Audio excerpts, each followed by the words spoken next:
Hello बच्चों, स्वागत है आपका आपके अपने यूट्यूब चैनल पे। दोस्तों, आज का वीडियो आपके लिए बहुत ही इम्पोर्टेंट है क्योंकि आज हम लेकर के आए हैं मेडिकल में जो तैयारी कर रहे हैं हमारे बच्चे, जो नीट की परीक्षा की तैयारी कर रहे हैं, नीट की प्रिपरेशन कर रहे हैं, हमारे उन अभ्यर्थियों के लिए जो 2024 में अपना किस्मत आजमा रहे हैं, जो परीक्षा की तैयारी कर रहे हैं, उनके लिए ये वीडियो बहुत ही खास वीडियो है। टॉपिक का नाम है, आपको दिखाई दे रहा है, हमारा आपका टॉपिक है। टॉपिक का नाम है ह्यूमन हेल्थ एंड डिजीज, मानव स्वास्थ्य एवं रोग। तो मानव स्वास्थ्य एवं रोग से आपके लिए ये MCQ क्वेश्चन लेकर के आए हैं, मल्टीपल चॉइस क्वेश्चन, जो आपको बहुत ही अच्छे तरह से आपको समझाया जाएगा कि इससे कितने क्वेश्चन आपके पूछे जाने वाले हैं और कितने क्वेश्चन बार बार आते हैं। तो इससे आपके पूरे ह्यूमन हेल्थ एंड डिजीज से पूरे के पूरे जितने भी MCQ क्वेश्चन यानी मल्टीपल चॉइस क्वेश्चन बने हैं, सभी को आपको दिया गया है। तो बच्चों, बने रहें आप हमारे साथ और अपने पकड़ को मजबूत करें और चलते हैं, आपको आपके ऑब्जेक्टिव की दुनिया में ले चलते हैं। वहाँ आप गोता लगाएं और एक से एक क्वेश्चन का नज़ारा देखें। जी हाँ, पेश है आपका पहला क्वेश्चन। उस क्वेश्चन को देखने से पहले आपको देखिए कुछ महत्वपूर्ण तिथि बताई गई है। ये महत्वपूर्ण तिथि देखिए क्या है, जो आपके बार बार नीट में पूछे जा रहे हैं। महत्वपूर्ण दिवस है, जैसे 30 जनवरी कुष्ठ दिवस आपसे पूछा जा रहा है, कई बार पूछा गया है। तो इस दिवस को याद रखना है कि इस दिवस को क्या होता है मुख्यतः।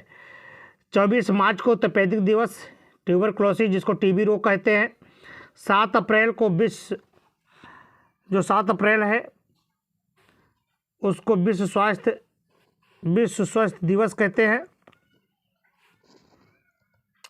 तो 30 जनवरी को कुष्ठ दिवस, 24 मार्च को तपेदिक दिवस, 7 अप्रैल को विश्व स्वास्थ्य दिवस के नाम से जाना जाता है और 26 जून को ड्रग सेवन तथा अनुचित व्यापार विरुद्ध मनाया जाता है कि आप नशे का सेवन न करें। और 1 जुलाई चिकित्सक दिवस यानी डॉक्टर्स डे भी होता है। एक जुलाई को, 11 जुलाई को होता है विश्व जनसंख्या दिवस। ये आपको बहुत ही ज़रूरी याद करना है। और 1 दिसंबर को मनाया जाता है एड्स दिवस। ठीक है, एड्स दिवस जो आपका एड्स दिवस है, यानी जो 1 दिसंबर को एड्स दिवस आपको मनाया जाता है। ठीक है, तो ये कुछ महत्वपूर्ण तिथियां थीं। अब चलते हैं आपको सीधे क्वेश्चन पेपर की तरफ।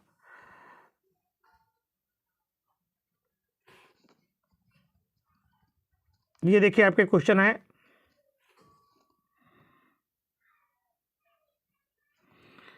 ये क्वेश्चन पेपर है आपका। देखिए यहाँ से आपका पहला क्वेश्चन, स्मॉल पॉक्स एक्सरसाइज 1 की। अब एक्सरसाइज 1 है, आपको देखना है। कह रहा है कि स्मॉल पॉक्स के टीके की खोज किसने की थी। तो स्मॉल पॉक्स टीके की खोज एडवर्ड जेनर ने की थी। तो जेनर द्वारा किया गया, यानी ये आपका ऑप्शन सही है। ठीक है, चौथा। अगला क्वेश्चन है,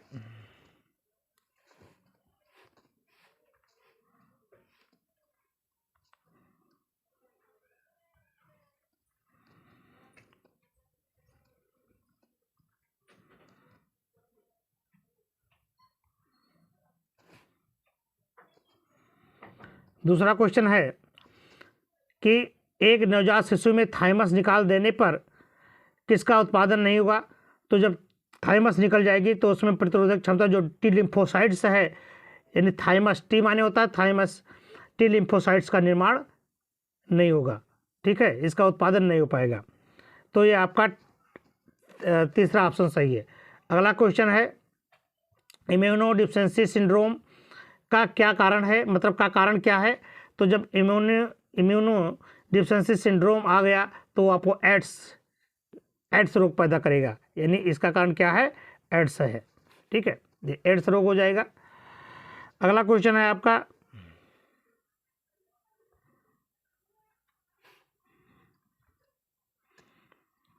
शरीर की प्रथम रक्षा पंक्ति क्या है।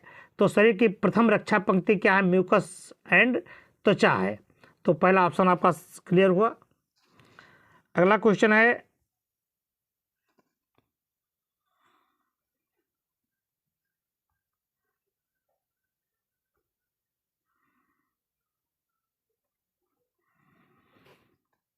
ये देखिए अगला क्वेश्चन है, स्वास्थ्य क्या है? तो स्वास्थ्य जो है वह शरीर की शारीरिक, मानसिक और सामाजिक पूर्णता है। सामाजिक तौर पर जब वो शारीरिक, मानसिक और सामाजिक रूप से पूर्ण होगा तभी उसे स्वस्थ माना जाता है। क्लियर? तो ये है आपका चौथा ऑप्शन सही है। अगला क्वेश्चन है आपका,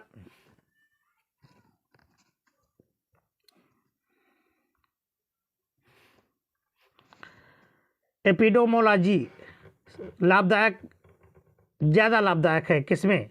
ये आपको बताने हैं कि एपिडोमोलॉजी ज़्यादा लाभदायक होता है किसमें?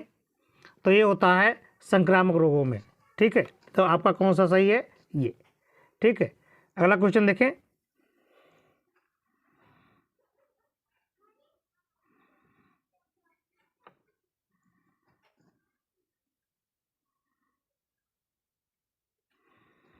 अगला क्वेश्चन है आपका, निम्न में से कौन सी एनाल्जेसिक जिसको कहते हैं ड्रग है कौन? तो वो है आपका कोडीन तथा मॉर्फिन। क्या है? कोडीन तथा मॉर्फिन है। ठीक है, अगला क्वेश्चन है, एंटीजन। एंटीजन है क्या? तो एंटीजन आप जानते हैं कि जो एंटीजन होती है, ये एंटीजन जो होती है वो एक एंटीबॉडी निर्माण को उत्तेजित करने वाला एक रसायन होता है। तो कौन सा सही है आपका? ये सही है कि एंटीजन क्या है? एंटीबॉडी के निर्माण को उत्तेजित करने वाला एक रसायन है। क्लियर? चलिए अगले क्वेश्चन की तरफ चलते हैं। अगला क्वेश्चन आ गया आपके स्क्रीन पर, ये रहा, ऐसे रसायन जो दूसरी WBCs यानी श्वेत रुधिर कणिकाओं को नियंत्रित एवं समन्वित करते हैं उनको क्या कहते हैं? तो उनको कहते हैं इंटरल्यूकिन। क्या कहते हैं? इंटरल्यूकिन। क्लियर? चलिए अगले क्वेश्चन की तरफ चलते हैं।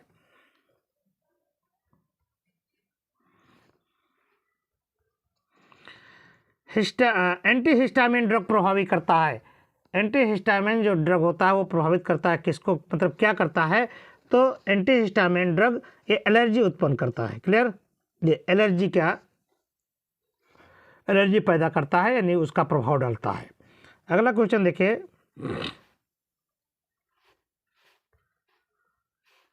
अगला क्वेश्चन है कि प्रोटीन यूरिया क्या है?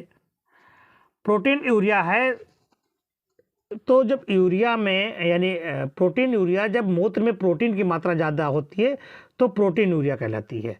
अर्थात ऑप्शन आपके क्या सही है? Yes, second option is right. ठीक है, ये अगला क्वेश्चन है आपका,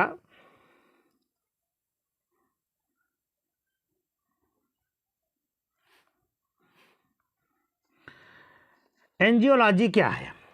अर्थात आपसे पूछा जा रहा है कि एंजियोलॉजी का अध्ययन किस में किया जाता है? तो एंजियोलॉजी रक्तवाहिका का अध्ययन किया जाता है, यानी एंजियोलॉजी में रक्तवाहिकाओं का अध्ययन किया जाता है, उसे कहते हैं एंजियोलॉजी। क्लियर? चलिए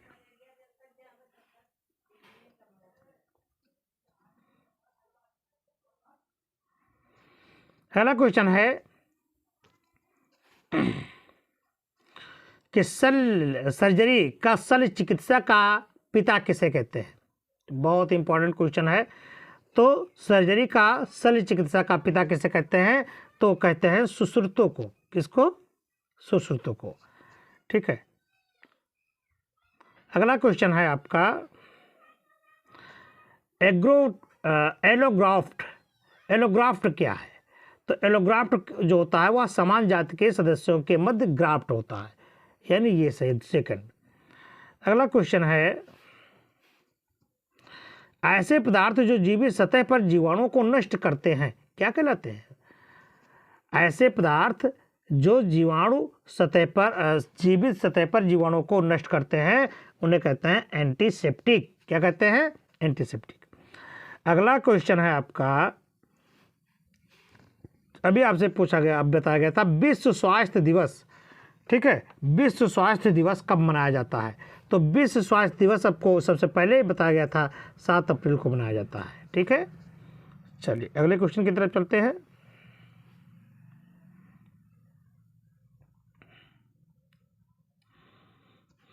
निम्न में से फैगोसाइटोसिस या प्रवाह प्रक्रिया में चरणों का सही क्रम क्या है, ये आपको बताने हैं। तो इसमें सही चरण है आपका ये, ठीक है। अगला क्वेश्चन,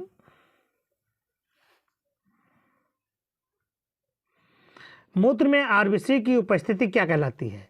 मूत्र में आरबीसी की जो उपस्थिति होती है तो उसे कहते हैं हीमेट्यूरिया, ठीक है, हीमेट्यूरिया कहते हैं। अगला क्वेश्चन है, पेनिसिलिन बैक्टीरियोलाइटिक है क्योंकि ये क्या करता है, क्योंकि यह सेल वॉल के निर्माण को रोकता है, ठीक है। चलिए अगला क्वेश्चन है, दर्द निवारक एस्पिरिन संबंधित होती है। दर्द निवारक जो एस्पिरिन होती है वह एस्पिरिन संबंधित होती है, एंटीपायरेटिक है, एंटी एलर्जिक है, या एंटी कागुलेंट है, या आलाफेवब। तो ये है आपका आलाफेवब, ठीक है। ये सभी के लिए दर्द निवारक एस्पिरिन का काम करती है। एस्पिरिन इसी सब के, वो एंटीपायरेटिक भी है, एंटी एनाल्जेसिक भी है, एंटी कागुलेंट भी है, ठीक है। चलिए अगला क्वेश्चन है, बहुत इंपॉर्टेंट क्वेश्चन आ गया आपका।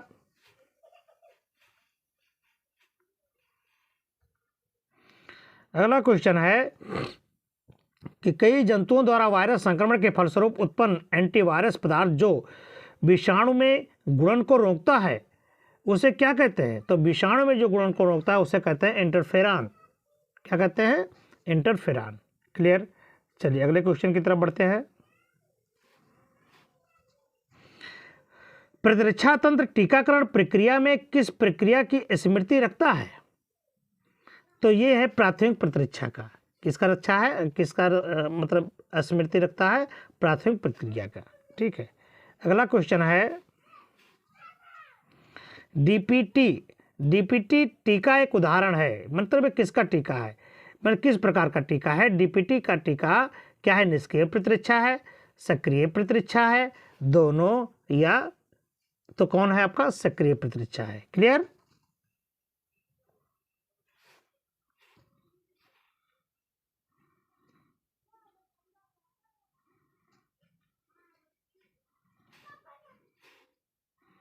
ठीक है।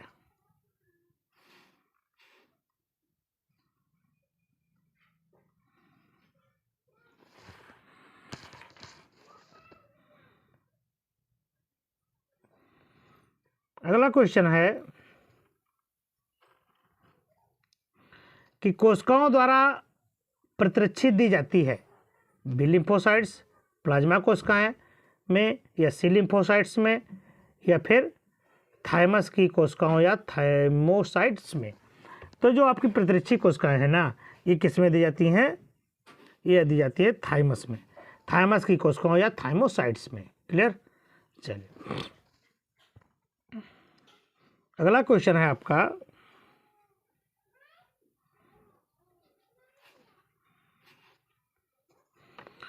निम्न में से प्राइमरी लिम्फोसाइट्स ऑर्गन कौन है? ये आपसे पूछा जा रहा है, ठीक है।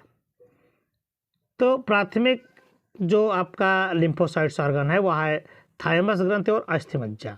ये सही है, चौथा। अगला देखें,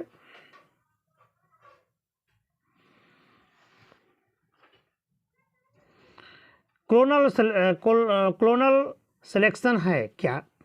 तो क्लोनल सिलेक्शन जो होता है वह है बी और टी कोशिकाओं की कोशिका में वृद्धि। ये सही है, ठीक है। अगला क्वेश्चन है आपका,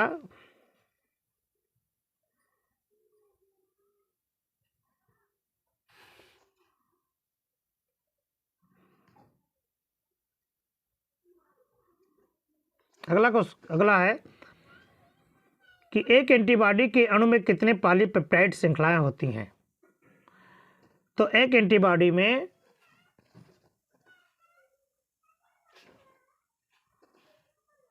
4 पॉलीपेप्टाइड श्रृंखलाएं होती हैं। क्लियर। चलिए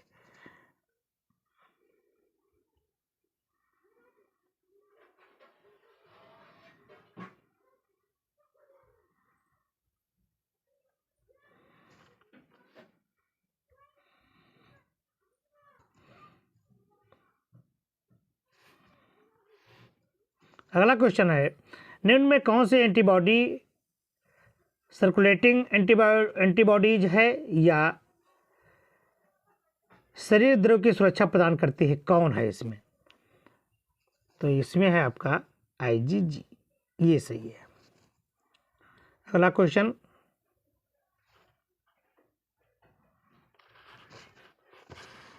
अगला क्वेश्चन है, निम्न में कौन सा समूह इम्यून डिसऑर्डर कहा जाता है? इम्यून डिसऑर्डर किसे कहते हैं?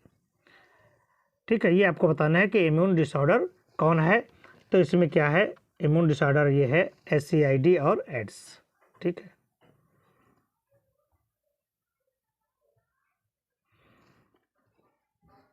अगला है, निम्न में से कौन सी एंटीबॉडी को स्रावित एंटीबॉडी कहा जाता है? तो वो कहा जाता है किसको? IgA को। अगला क्वेश्चन है कि जन्म के समय शिशु में निम्न में से कौन सी एंटीबॉडी की उपस्थिति संक्रमण को प्रदर्शित करती है? तो वो है आपकी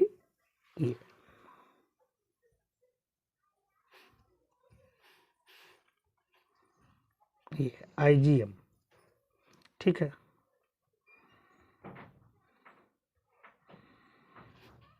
ये है IgM। चलिए अगले क्वेश्चन की तरफ चलते हैं।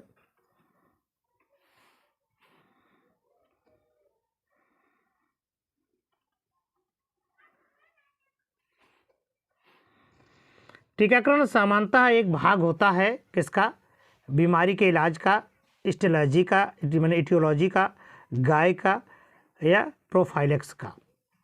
तो जो टीकाकरण होता है ना, वह है प्रोफाइलेक्सिस का, ये सही है।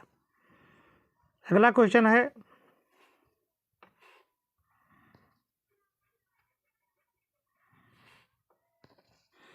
टीका होता है,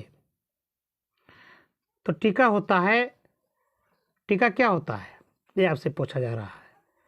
ठीक है, तो टीका होता है एक अक्रिय रोगाणु है। ठीक है,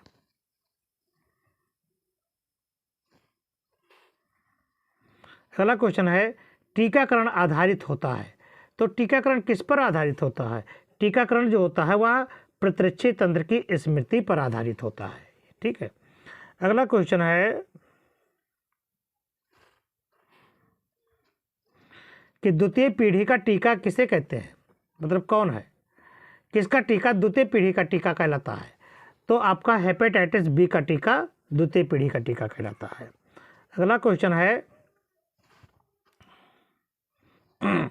एक रोगग्रस्त अंग का कोशिका की संख्या में वृद्धि के कारण बड़ा हो क्या कहलाता है? ठीक है, तो ये कहलाता है हाइपरप्लेसिया। ठीक है, अगला क्वेश्चन है,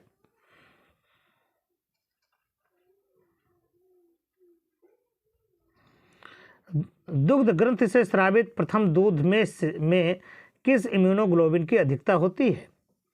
तो वो है इम्यूनोग्लोबिन IgA। अगला क्वेश्चन है, साइटोटॉक्सिक कोशिकाएं कौन सी होती हैं? तो साइटोटॉक्सिक कोशिकाएं होती हैं T सेल्स यानी थाइमस सेल्स। कभी कभी तो इसका नाम भी पूछ लिया गया है।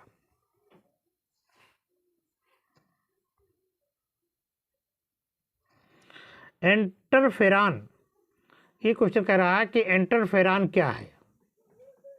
ठीक है, तो इंटरफेरान जो होता है वो है आपका ये ट्रांसलेशन इनहिबिटिंग प्रोटीन्स होती है के निर्माण को उत्तेजित करता है। ठीक है, अगला क्वेश्चन,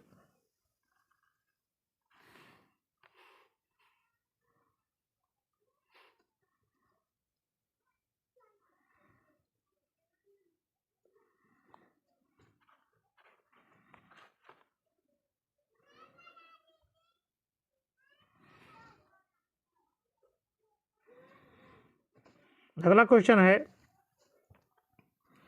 कि चोट के समय मास्ट कोशिकाएं क्या स्रावित करती हैं? चोट के समय जो मास्ट कोशिकाएं होती हैं वो हिस्टामिन स्रावित करती हैं। ठीक है, ये देखिए, अगला क्वेश्चन, उस अल्पकालीन प्रतिरक्षा को क्या कहते हैं जो अपरा को पार करके मां से गर्भस्थ शिशु में पहुंचती है या मां के दूध के माध्यम से शिशु में पहुंचती है? उस प्रतिरक्षा को क्या कहते हैं? ठीक है, समझ आई बात? तो वो जो प्रतिरक्षा है उसको कहते हैं निष्क्रिय प्रतिरक्षा। क्या कहते हैं? निष्क्रिय प्रतिरक्षा। ठीक है,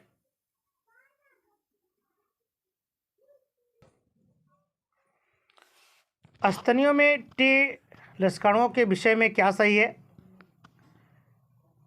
तो इसके लक्षणों के विषय में जो है, इसके 3 मुख्य कारक होते हैं। कोशिका अभिसी, टी कोशिकाएं, सहायक कोशिकाएं, या टी सहायक कोशिकाएं, निरोधक टी कोशिकाएं। तो ये सही है आपका। ठीक है, ये आपका सही है। अगला क्वेश्चन है आपका,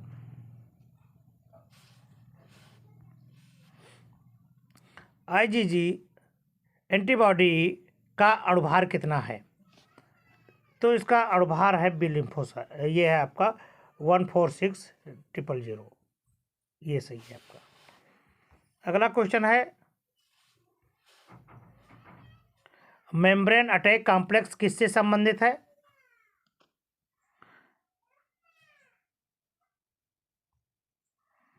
ठीक है, तो मेम्ब्रेन अटैक कॉम्प्लेक्स जो होता है वह संबंधित है किससे? वह है कॉम्प्लीमेंटस सिस्टम से। इससे सही है। अगला है,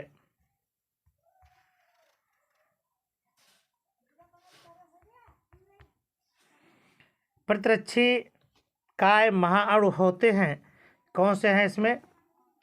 तो इसमें है प्रोटीन। प्रतिरक्षी काय महाअणु कौन से हैं? प्रोटीन है। अगला क्वेश्चन देखें,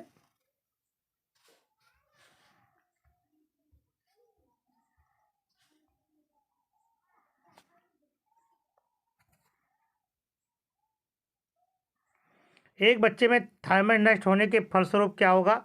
ये वही क्वेश्चन है आपका, आपको फिर से दिया गया है। ये आप देख सकते हैं कि आईपीएमटी में जो पहले नीट के स्थान पर ये आईपीएमटी होता था, उसमें पूछा गया है कि एक बच्चे में अगर थाइमस नष्ट हो जाए तो इसका परिणाम क्या होगा? तो इसका परिणाम तो आप जानते हैं कि कोशिकीय आधारित प्रतिरक्षा की हानि हो जाएगी। ठीक है, ये सही है आपका। अगला है आपका,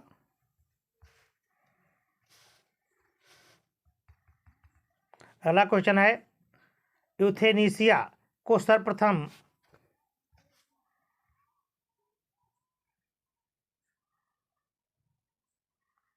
ये यूथेनेसिया को यानी सुख मृत्यु को सर्वप्रथम किस देश ने वैधता प्रदान की? यानी कि आप सुख से मौत हो जाए आपकी, आप अपने जब चाहें तब मौत हो जाए, सुख मौत, सुख मृत्यु जिसको यूथेनेसिया कहते हैं, को सर्वप्रथम किस देश में वैध माना गया है? ठीक है, तो वह है नीदरलैंड। किसमें? नीदरलैंड में। अगला क्वेश्चन है, बहुत इंपॉर्टेंट क्वेश्चन है आपका, एम्स में पूछा गया था पहले, अब तो एम्स है ही नहीं क्योंकि अब तो सब नीट के थ्रू हो गया है। तो सांप के काटे का एंटीजन बिनी द्वारा उपचार किया जाना किसका उदाहरण है? ठीक है, तो ये है कृत्रिम अर्जित निष्क्रिय प्रतिरक्षा का। ठीक है, ये आपका सही है। अगला क्वेश्चन है, एक कीट के काटने के परिणाम स्वरूप उसके निशान पर सूजन आ जाती है, यह सूचक रसायन द्वारा शुरू होती है जो इस प्रकार है। इस प्रकार कौन कौन से आपके ऑप्शन हैं? ऑप्शन आपको इस तरह से दिखाई दे रहे हैं, हिस्टामिन या डोपामिन, हिस्टामिन और डोपामिन, और आपके हैं हिस्टामिन और काइनिन्स, इंटरफेरॉन और ऑप्सोनिन, और इंटरफेरॉन और हिस्टोनिन। तो कौन सही है आपका? ये सही है आपका ये हिस्टामिन और काइनिन्स। ठीक है, अगला क्वेश्चन आ गया आपका कि एंटीबॉडी में एंटीजन संबंधित स्थान बीच में पाया जाता है। एंटीबॉडी में एंटीजन बंधित स्थान बीच में पाया जाता है, किस कहाँ पर? 2 हल्की श्रृंखलाएं, 2 भारी श्रृंखलाएं।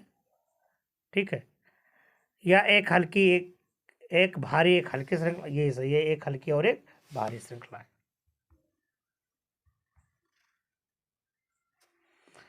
अगला है, हमारे शरीर में एंटीबॉडी किसके सम्मिश्र होती हैं? प्रोस्टोग्लैंडिन्स के द्वारा, या ग्लाइकोप्रोटीन्स या स्टेरॉइड्स के द्वारा? तो ये होती है ग्लाइकोप्रोटीन्स के द्वारा। ठीक है। अगला क्वेश्चन कह रहा है,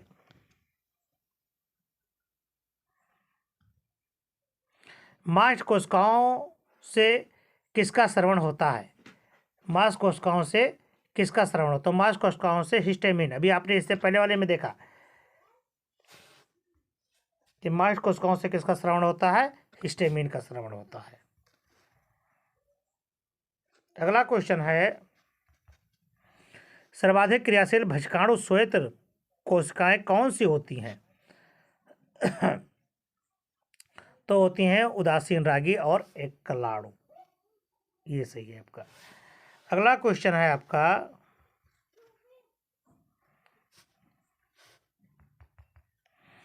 मुंह की लार तथा आंखों से निकलने वाले आंसू सहज प्रतिरक्षा के अंतर्गत किस रोधी प्ररूप के वर्ग में आते हैं? तो ये आपको बताने हैं। ये हैं कार्कीय रोधी की। किसमें? कार्कीय रोधी में।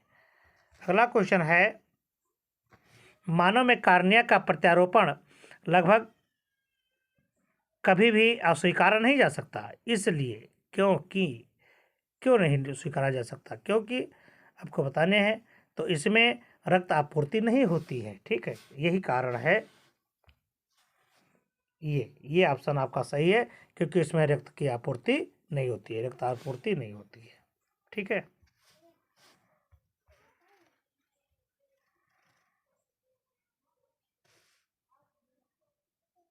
अगला क्वेश्चन आ गया आपका,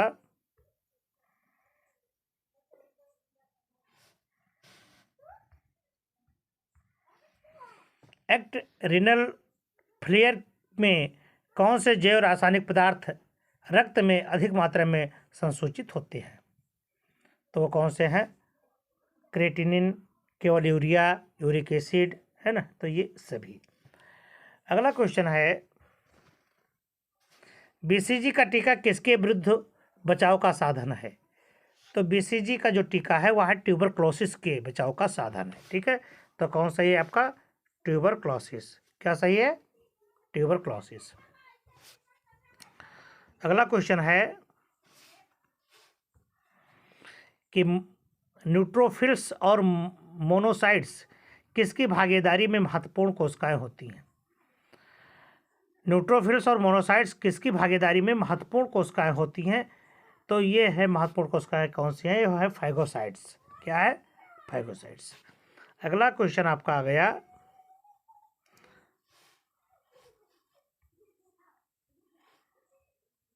कि एक एंटीबॉडी है, मतलब जो एक एंटीबॉडी होती है वो कैसी है? अणु में विशिष्ट रूप से एंटीजन से क्रिया करती है, यानी ये आपका सही है। अगला देखें,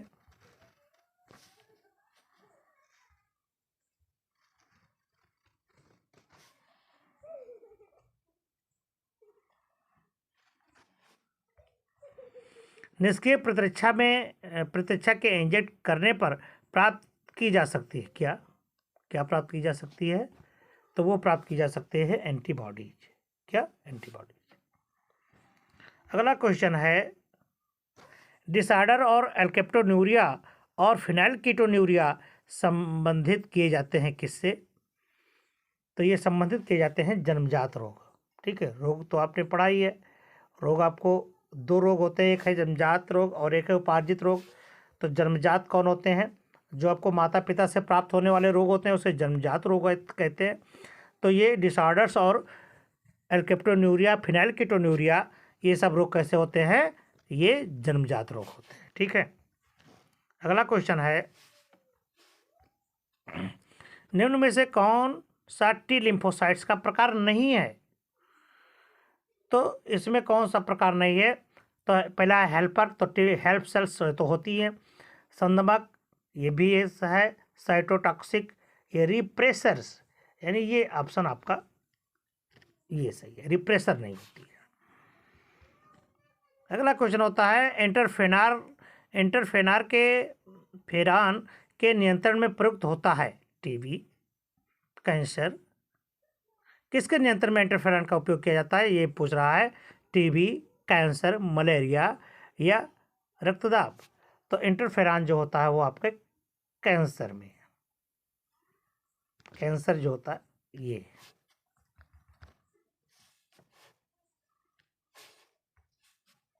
किस में होता है, कैंसर में। ठीक है।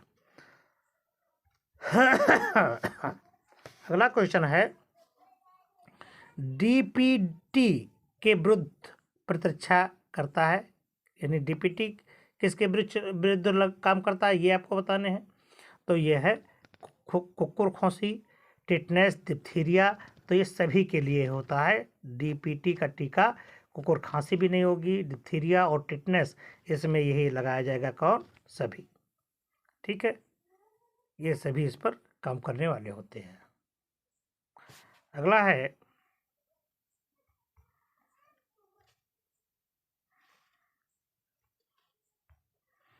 निम्न में से कौन सा अंग प्रतिरक्षा क्रिया को प्रेरित करने में सम्मिलित नहीं होता। ठीक है, तो वो है आपका मस्तिष्क। अगला क्वेश्चन है,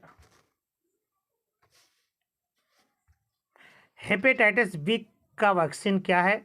तो हेपेटाइटिस बी का वैक्सीन है द्वितीय पीढ़ी का वैक्सीन। और अगला क्वेश्चन है आपका,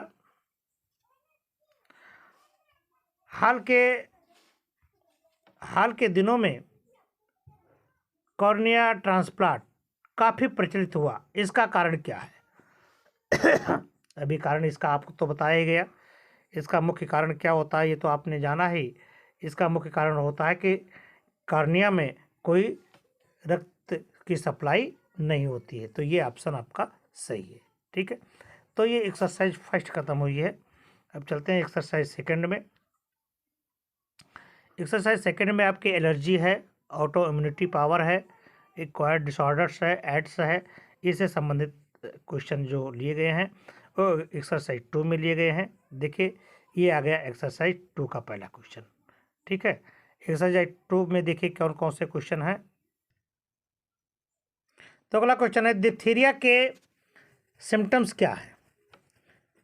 डिप्थीरिया के सिम्टम्स क्या होते हैं ये आपको बताने हैं। तो डिप्थीरिया की जो सिम्टम्स हैं, लक्षण है, वो क्या है, सफोकेशन। कौन सा है आपका, ये। ठीक है, सफोकेशन होता है। अगला है आपका, कौन सा रोग संक्रमण से संबंधित है। कौन सा रोग संक्रमण से संबंधित है, कोरोनरी थ्रोम्बोसिस, डिप्थीरिया, डायबिटीज या उच्च रक्त तनाव। तो ये होते हैं डिप्थीरिया। क्या होती है,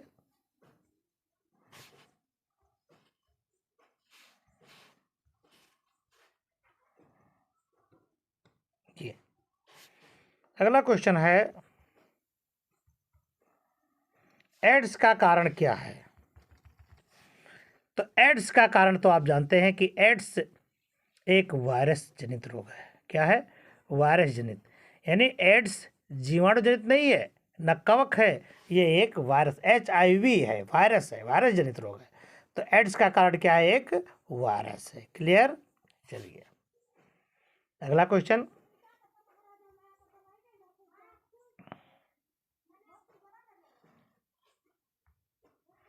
निम्न में से कौन सा रोग वायरस जनित है। अब इसमें देखिए, आपको वायरस जनित रोग देखना है कि कौन सा, सिफिलिस, रिकेट्स, मिजल्स, जन्मजात रतौंधी। तो ये आपको देखना है। तो ये है आपका मिजल्स। अगला क्वेश्चन है, डिप्थीरिया संबंधित है। तो यहाँ पर ये डिप्थीरिया ये पूछ रहा है कि डिप्थीरिया कहाँ पर, मतलब किस स्थान को संक्रमित करता है, कहाँ पर ये फैलता है। तो डिप्थीरिया फेफड़े, रक्त, गले, यकृत। तो कहाँ पर होता है, ये गले में होता है। क्लियर।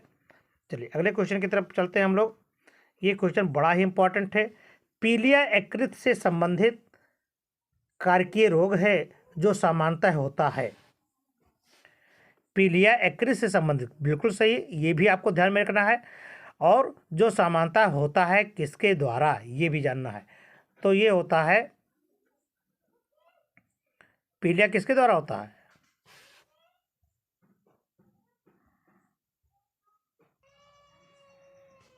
तो देखिए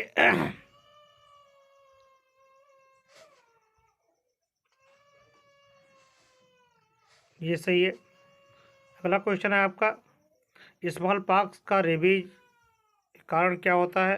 ये भी आपका क्या होता है? वायरस होता है। अगला क्वेश्चन है आपका, बिडाल परीक्षण किस में इस्तेमाल किया जाता है? तो बिडाल की जो जांच होती है, परीक्षण होता है, वो टाइफाइड के लिए होता है।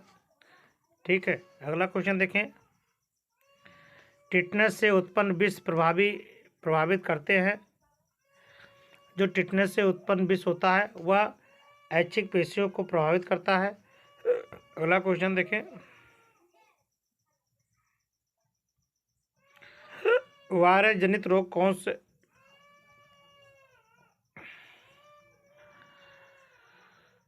वायरस जनित रोग इसमें कौन से हैं आपको बताने हैं। तो टिटनेस से क्लास्ट्रीडियम टिटेनिस से होता है, जीवाणु टाइफाइड जीवाणु से, डिसेंट्री ये होता नहीं, ये होता है उपरोक्त सभी। ये सही है आपका ऑप्शन। अगला क्वेश्चन है,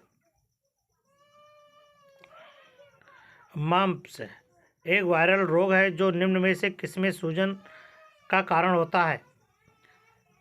तो वो है पैरोटिड ग्रंथियों में सूजन का कारण होता है, यानी वो है ऑप्शन आपका पहला सही है। अगला क्वेश्चन है, पोलियो में पैरों को किसके बैक्टीरिया क्षय के कारण लकवा मार जाता है? तो जो लकवा मार जाता है वह है कुछ पेशियों की मृत्यु या कार्य न करने के कारण। ठीक है। तो ऑप्शन आपका कौन सही है? ऑप्शन आपका सही है, कुछ पेशियों की मृत्यु या कार्य न करने के कारण। ठीक है। अगला क्वेश्चन है आपका, चिकन पॉक्स का कारण क्या है? तो चिकन पॉक्स का कारण है varicella virus. Clear. Next question, microfilaria वाहक है किसका? तो माइक्रोफाइलेरिया वाहक है आपका क्यूलेक्स का। अगला क्वेश्चन,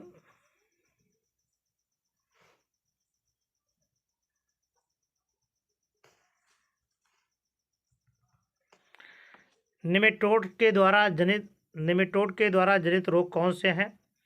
तो निमेटोड के द्वारा जनित रोग है आपका फाइलोरेसिस, यानी फाइलियोरेसिस। अगला क्वेश्चन है, अनुवांशिक रोग कौन से हैं?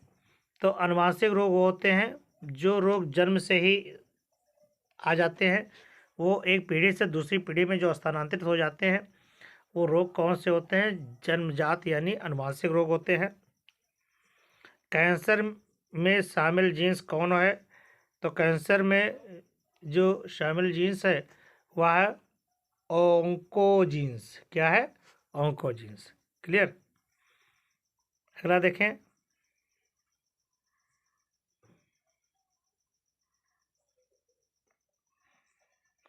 टीबी का कारक क्या है? यानी ट्यूबरक्लोसिस, इसका वाहक कौन होता है? तो ट्यूबरक्लोसिस का वाहक होता है ये आपका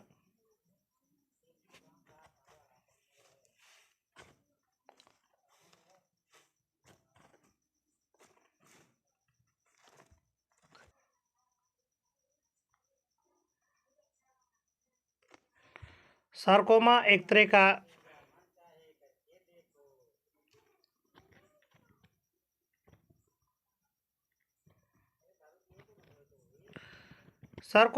का कैंसर है जिसको कहते हैं। ये कैसे होता है? मेजोडर्मल ऊतकों के द्वारा होता है।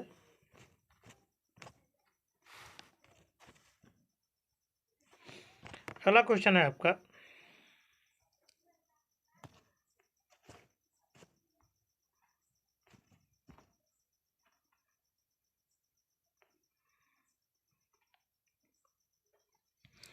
एड्स। एड्स बताया जा रहा है कि क्या है, तो एकल सूत्री आरएनए होता है। ठीक है, निम्न में से कैंसर नहीं है, कौन सी कोशिकाओं में कैंसर नहीं होता है, तो वो है ग्लूकोमा। ठीक है,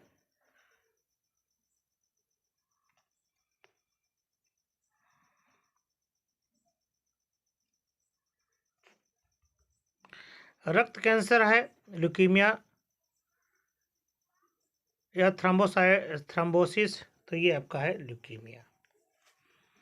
अगला क्वेश्चन है आपका, बहुत इंपॉर्टेंट क्वेश्चन है। आप देखिए, प्लेग का कारण क्या है, तो प्लेग का कारण है एर्सिनिया पेस्टिस, ये सही है। अगला क्वेश्चन है, अर्थराइटिस रोग के में संक्रमण होता है, संक्रमण में मतलब होता है कहाँ पर, जोड़ों में अर्थराइटिस होता है या रक्तवाहिनियों में, मस्तिष्क में या आंत्र में, तो अर्थराइटिस आप समझते हैं क्योंकि वो कहाँ होता है, जोड़ों में होता है।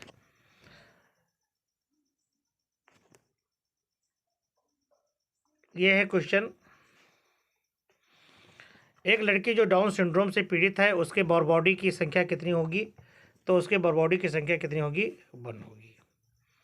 अगला क्वेश्चन है, निम्न में से कौन सा रोग मच्छरों द्वारा फैलता है परंतु वायरस के कारण नहीं होता है, तो वो तो आप समझते ही होंगे कि किसकी बात की जा रही है, तो हो रही है फाइलेरियासिस, है ना, फाइलेरिया होता है।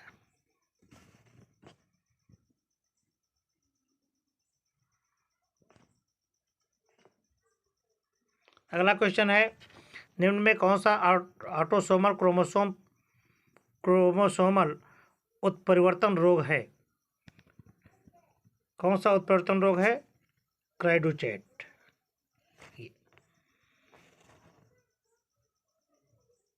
बच्चों में अनुवांशिक मानसिक विकृति का सबसे प्रमुख कारण क्या है, तो सबसे प्रमुख कारक है डाउन सिंड्रोम का। ठीक है,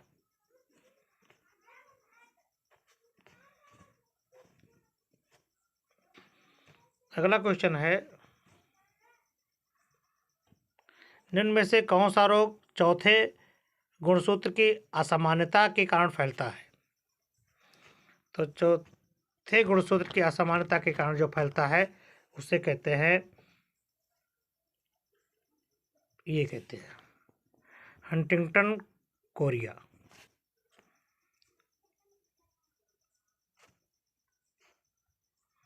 अगला क्वेश्चन है, थैलेसीमिया रोग होता है किसके कारण, तो थैलेसीमिया रोग होता है हीमोग्लोबिन की बीटा पॉलीपेप्टाइड श्रृंखला के कम निर्माण के कारण, ये सही है। अगला क्वेश्चन है आपका, एक व्यक्ति के कैरियोटाइप्स में 45 गुणसूत्र हैं जिनमें 44 ऑटोसोम तथा एक लिंग गुणसूत्र हैं तथा वह फीमेल डाइजेनेसिस से पीड़ित है, तो क्या होगा, तो वो होगा आपका टर्नर सिंड्रोम। कौन सा है, टर्नर सिंड्रोम।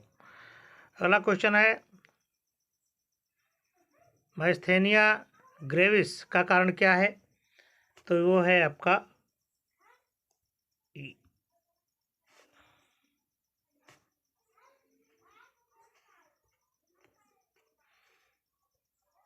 ये ऑटो एंटीबॉडी।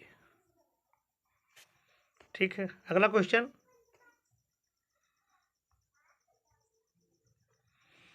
एक व्यक्ति जो नपुंसक, लंबी टांगे, समान स्त्री जैसे लक्षण, स्तन वाला है, उसके जीन्स होंगे कौन से, तो उसके जीन्स होंगे आपके XXY, ये सही है।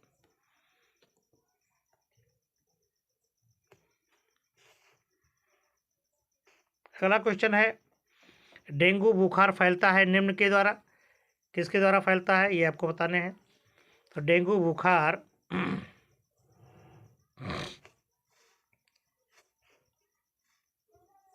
एडीज के कारण होता है। हंटिंगटन कोरिया एक रोग है जिनमें क्या होती है, इनमें तंत्रिका का क्षय होने के साथ साथ भुजाएं तथा पाँव की अनैच्छिक गतियाँ होती हैं। ठीक है, हंटिंगटन कोरिया होती है।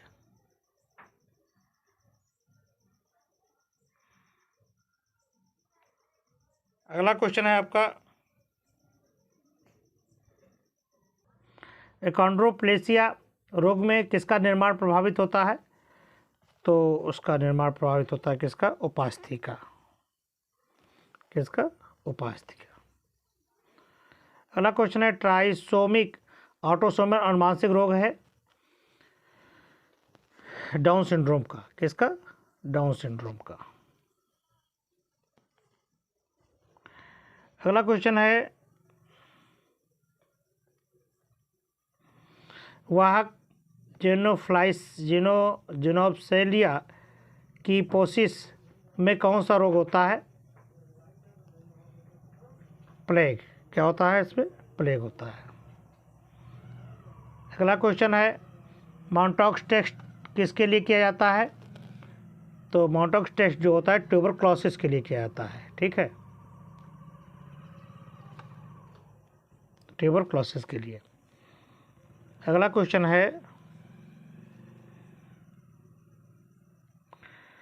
पल्स पोलियो कार्यक्रम में निम्न में से कौन सा सुरक्षित टीका उपयोग में लिया जाता है? ये बहुत ही इंपॉर्टेंट क्वेश्चन है आपका। तो यह है लाइव वैक्सीन। कौन वैक्सीन? आपका लाइव वैक्सीन। ठीक है, अगला देखें, पोलियो का सबसे प्रमुख कारण क्या है? पोलियो का सबसे प्रमुख कारण जो है वह है पीला बुखार। ठीक है, अगला है आपका, निम्न में से कौन सा कार्सिनोजन और पैथोजन है? दोनों पूछ रहा है, तो यह है आपका ये है। अगला क्वेश्चन है, एक व्यक्ति में संवेदनाहीन सफ़ेद निशान या चकत्ते त्वचा पर उपस्थित है तथा उस व्यक्ति के अंगुलियों या पंजे पर विकृति नहीं है, आपका संभावित निदान क्या होगा? तो वो है आपका हैंसन रोग या कुष्ठ रोग। अगला क्वेश्चन है, मम्स शरीर के किस भाग को प्रभावित करता है? ये क्वेश्चन है कि मम्स शरीर के किस भाग को प्रभावित करता है? तो मम्स जो होता है वह शरीर के पैरोटिड ग्रंथियाँ और वृषण यानी दोनों को प्रभावित करता है, इसको और इसको, यानी ये सही है आपका। चौथा ऑप्शन आपका सही है।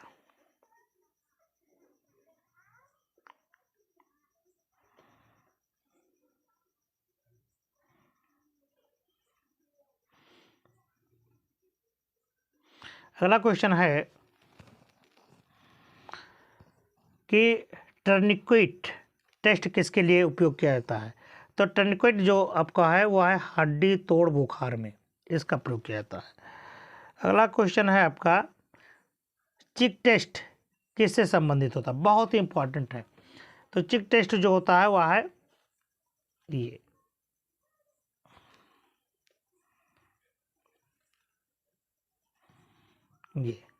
कॉर्नेबैक्टीरियम डिप्थीरिया के लिए। अगला क्वेश्चन है,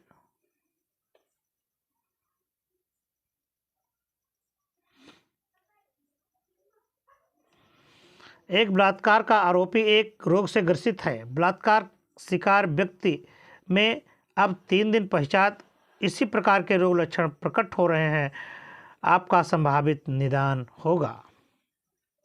क्या होगा? एड्स, हेपेटाइटिस, गोनोरिया या सिफिलिस। तो ये जो है आपका होगा गोनोरिया, ये सही है। ठीक है, एड्स तो 3 दिन में लक्षण दिखाई नहीं देगा, है ना, तो आपको एड्स पे नहीं जाना है, क्योंकि लोग एड्स पर ज़्यादा जाएंगे। तो एड्स पर नहीं जाना, क्योंकि उसके लक्षण को दिखाने में 1 साल से 2-3 साल लग सकते हैं, और ये तीसरे दिन में ही अपना लक्षण नहीं दिखा पाएगा। अगला क्वेश्चन है,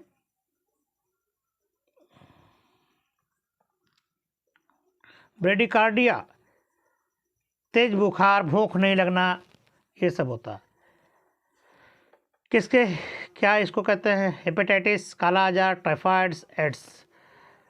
तो ये है आपका टाइफाइड्स। क्या है आपका? टाइफाइड्स। अगला क्वेश्चन है आपका, निम्न में से कौन सा रोग प्लेसेंटा के द्वारा ट्रांसमिट नहीं होता, यानी प्लेसेंटा के द्वारा न होने वाला रोग है? कौन सा? Hepatitis C. ठीक है।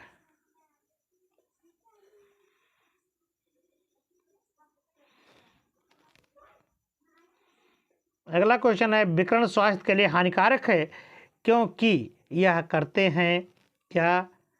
क्योंकि ये ल्यूकीमिया पैदा करते हैं। ठीक है। अगला क्वेश्चन है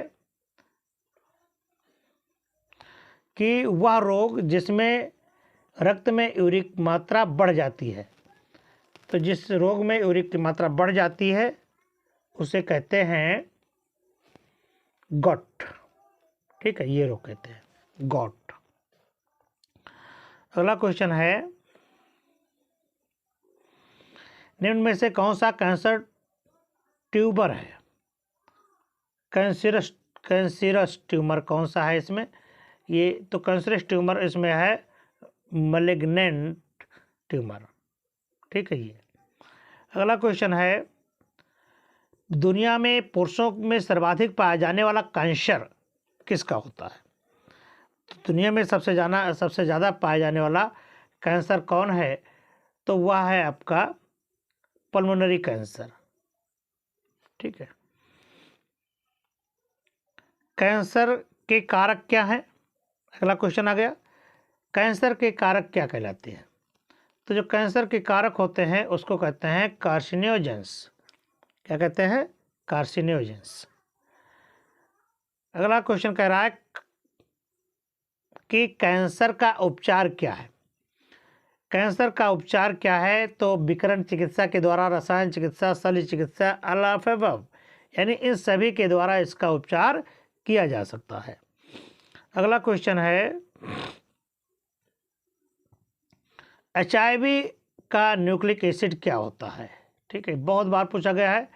तो HIV का जो न्यूक्लिक एसिड होता है ना, वह है सिंगल स्टैंडर्ड RNA।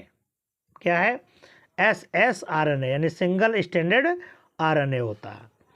अगला क्वेश्चन है, डाउन सिंड्रोम में ट्राइसोमी का कारण क्या है? तो ट्राइसोमी का कारण है शुक्राणु या अंडा बनते समय अभियोजन। ये है आपका। अगला क्वेश्चन है, टाइफाइड होता है, टाइफाइड क्या होता है? तो टाइफाइड जो है वह साल्मोनेला टाइफी के द्वारा होता है। तो ये है। अगला क्वेश्चन है आपका, HIV। क्वेश्चन है, HIV किसको संक्रमित करता है? बहुत इंपॉर्टेंट क्वेश्चन है। तो HIV जो होता है टी हेल्प सेल्स को संक्रमित करता है। ठीक है। ये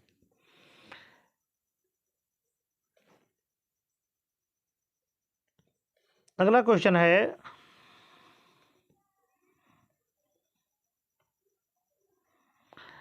21वें गुणसूत्र में ट्राइसोमी से मंगोलियाई मूर्ख होते हैं, इसे क्या कहते हैं? तो इसे कहते हैं डाउन सिंड्रोम। क्या कहते हैं? Down syndrome. अगला क्वेश्चन है, साल्मोनेला संबंधित है। अभी आपने इससे पहले देखा कि साल्मोनेला से क्या होता है? टाइफाइड होता है। फिर वो क्वेश्चन बन गया कि साल्मोनेला किससे संबंधित है? तो साल्मोनेला किससे संबंधित है? टाइफाइड से संबंधित है। क्लियर? अगला क्वेश्चन देखें, क्वेश्चन आंसर का क्वेश्चन देखिए, आपको बहुत ही अच्छे ढंग से बुझाना पड़ता है। आपको बुझाएगा। ठीक है, जो आपका एग्जामिनर होता है, जो क्वेश्चन देने वाला होता है, वो आपको बुझाएगा किस तरह से आप उसके जाल में फंस रहे हैं। कौन सा सबसे अधिक संक्रमणकारी रोग है? तो संक्रमणकारी रोग है सबसे ज़्यादा वो है हेपेटाइटिस बी। अगला क्वेश्चन है, निम्न में से कौन सा सुमेलित है, इसमें कौन सा सही सुमेल है? तो डाउन सिंड्रोम यानी 21वें गुणसूत्र, ये आपका सही सुमेलित है। अगला देखें, अगला क्वेश्चन है, निम्न में से किसका उपयोग थायराइड कैंसर में किया जाता है? तो थायराइड कैंसर में क्या आता है? आयोडीन 131 का। अगला है,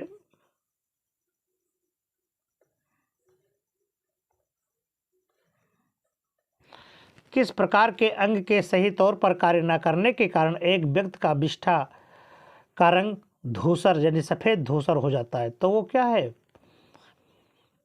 अग्न्याशय यकृत। क्या है? यकृत काम नहीं सिद्ध से करता है, तो उसका रंग कैसा हो जाएगा? धूसर। अगला क्वेश्चन है, कैंसर कोशिकाएं किस कारण से विकिरणों द्वारा आसानी से नष्ट की जा सकती हैं? ठीक है, तेज कोशिका विभाजन के द्वारा। किसके द्वारा? तेज कोशिका विभाजन के द्वारा। ठीक है, अगला क्वेश्चन देखें,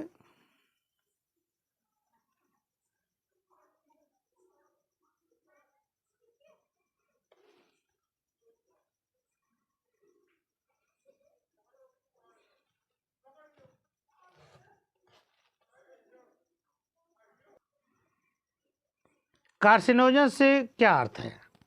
तो कार्सिनोजन से अर्थ है त्वचा और श्लेष्म, त्वचा अथवा श्लेष्म झिल्ली में दुर्गंध अर्बुद होता है।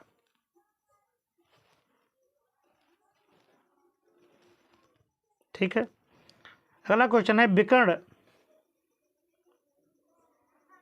विकिरण के द्वारा सामान्य कोशिकाओं की अपेक्षा कैंसर कोशिकाएं अधिक सरलता से क्षतिग्रस्त हो जाती हैं, क्योंकि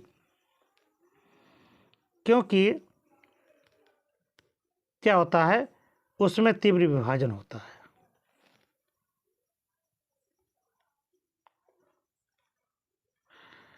एम्फीसेमा है। एम्फीसेमा क्या है? तो एम्फीसेमा जो है फेफड़े में गैस विनिमय क्षेत्र को कम करता है। अगला क्वेश्चन है,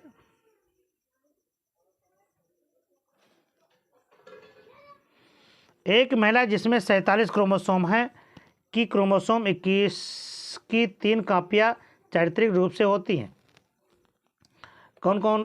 तो क्या है वो? डाउन सिंड्रोम है। क्या है? Down syndrome. अगला है,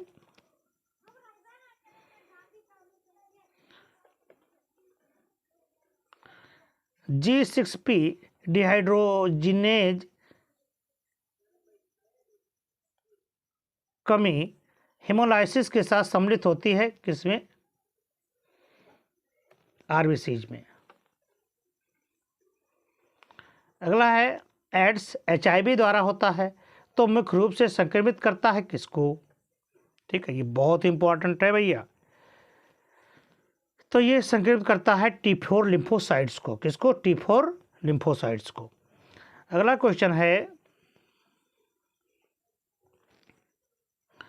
टिटनेस नामक रोग को सामान्यतः क्या कहते हैं? तो टिटनेस नामक रोग को सामान्यतः कहते हैं लॉजॉक। क्या कहते हैं? लॉजॉक। अगला क्वेश्चन देखें,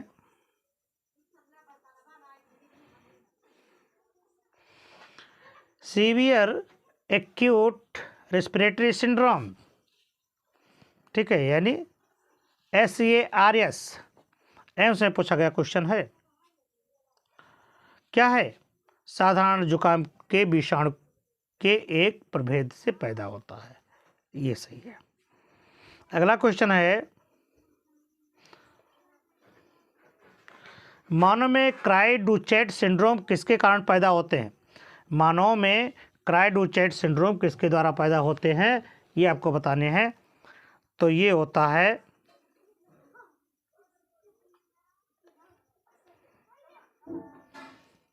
जी गुणसूत्र 5 की लघुभुजा के आधे भाग की हानि के कारण। ठीक है, अगला क्वेश्चन है, एड्स पैदा करने वाला HIV सबसे पहले किसका विनाश करता है? बहुत इंपॉर्टेंट है आपका। तो जो एड्स पैदा करने वाला HIV है वह सबसे पहले T हेल्प सेल्स को यानी उत्क्रियक टी कोशिकाओं को प्रभावित करता है।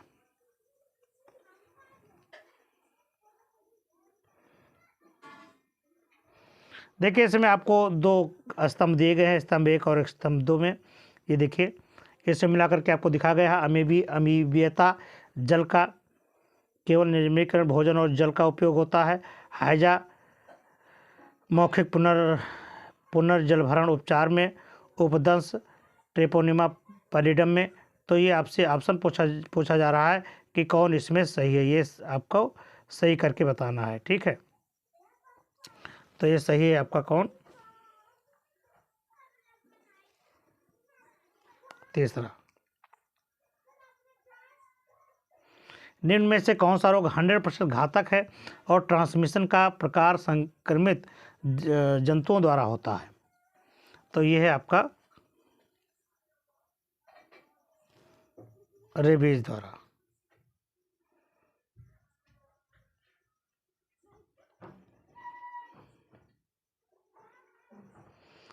बैक्टीरिया रोग कॉलेरा से संबंधित किया जाता है।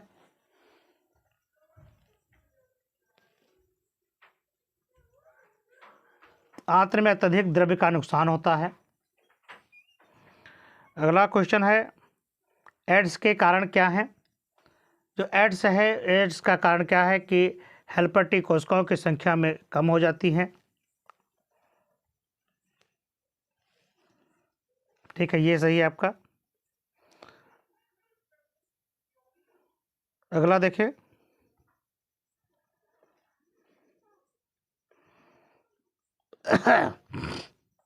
कैंसर का सबसे अच्छा डायग्नोसिस किसके द्वारा किया जाता है? तो कैंसर का सबसे अच्छा डायग्नोसिस जो है वो बायोप्सी के द्वारा किया जाता है।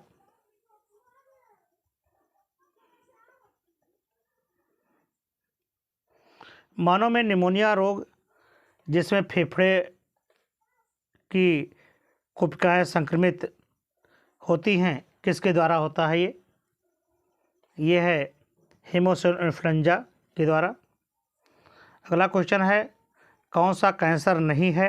ये बताना है कि कौन सा कैंसर नहीं है। ल्यूकीमिया, ट्राइकोमा, कार्सिनोमा या सार्कोमा। तो इसमें आपका ट्रेकोमा नहीं है। अगला क्वेश्चन है HIV प्रोटीन आवरण का अनुवांशिक पदार्थ रखता है जो क्या है? ये तो आपको इससे पहले भी बता दिया गया है। ये आपका सिंगल स्ट्रैंडेड RNA है।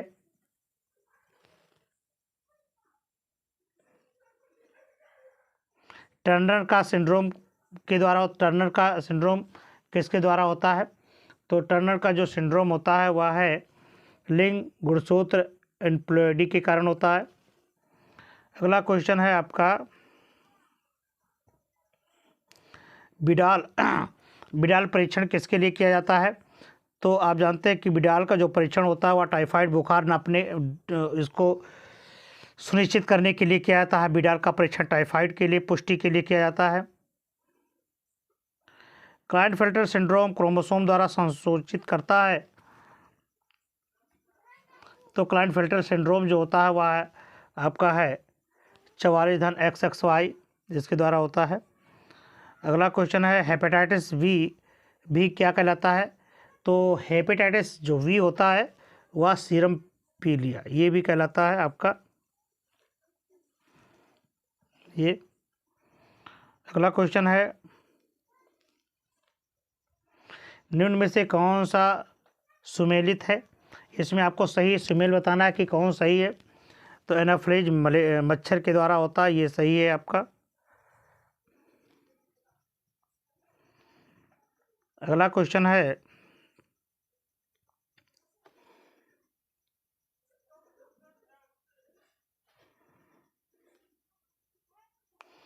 कैंसर कोशिकाओं के द्वारा कौन सा गुण से प्रदर्शित होता है?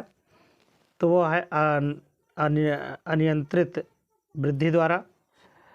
अगला क्वेश्चन है निम्न में से कौन सीवर एलर्जिक रिएक्शन करता है? तो वो है आपका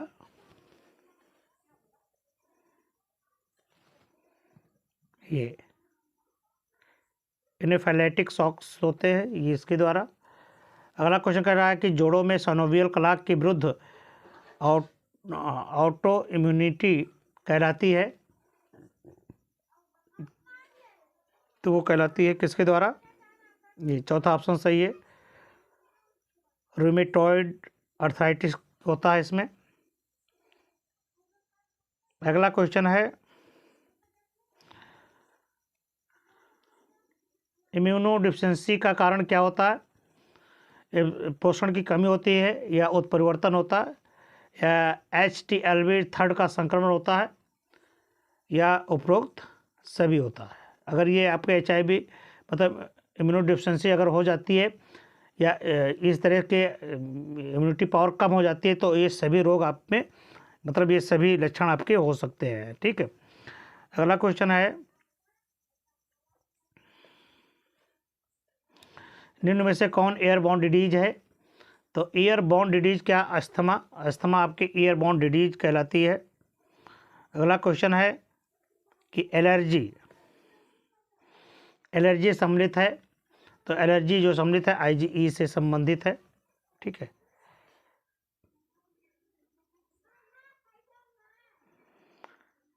तो ये आज का वीडियो, इतना आप पढ़ें, और इससे आगे वाले हम अगले वीडियो में MCQ क्वेश्चन पहुंचाने वाले हैं।